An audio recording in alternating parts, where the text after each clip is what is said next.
नावाने शपथ आम्ही घेतली पाहिजे।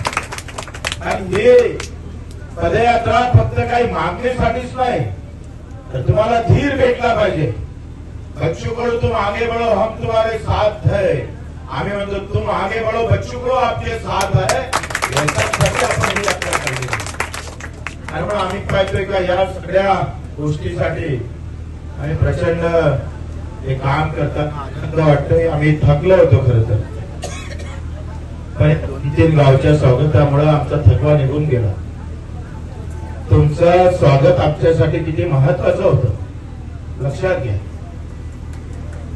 तुम्हाला त्याचं अधिक महत्व नाही वाटत असेल, पण तुमच्या स्वागतामुळं आम्हाला हत्याचं बळ भेटलेलं आहे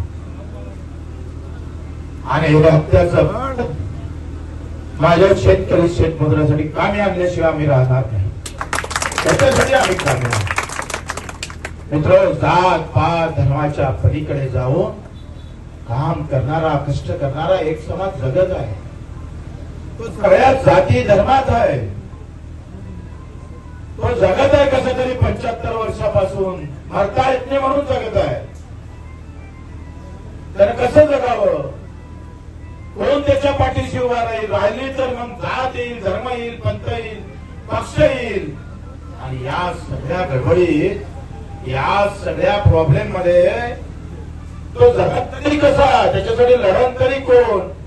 कारण जातीचे लढे मोठे होतात। जातीच्या साठी लोक स्वतःहून बंड्या बैल बंड्या काढून संघर्ष करतात, पण आम्ही पाहतोय महत्वाच्या मुद्द्यासाठी, हक्काच्या मुद्द्यासाठी कोणी लढत नाही। कामगार मरतो तो वेगळा, म्हणजे आम्ही पाहतो तिकडे तो जंगल बांधून मरतोय, मेंढ्या चालून चालून तो वेगळा।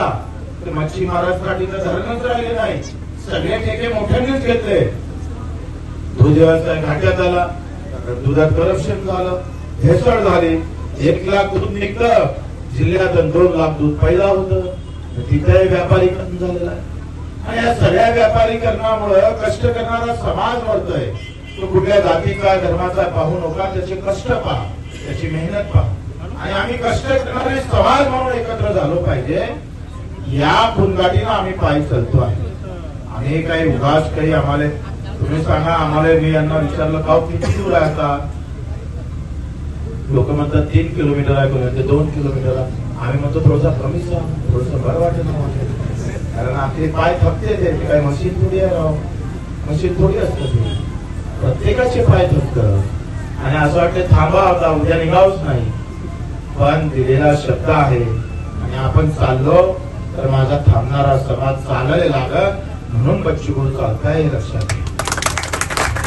दिव्यांग बांधवांचा आम्ही 182 शासन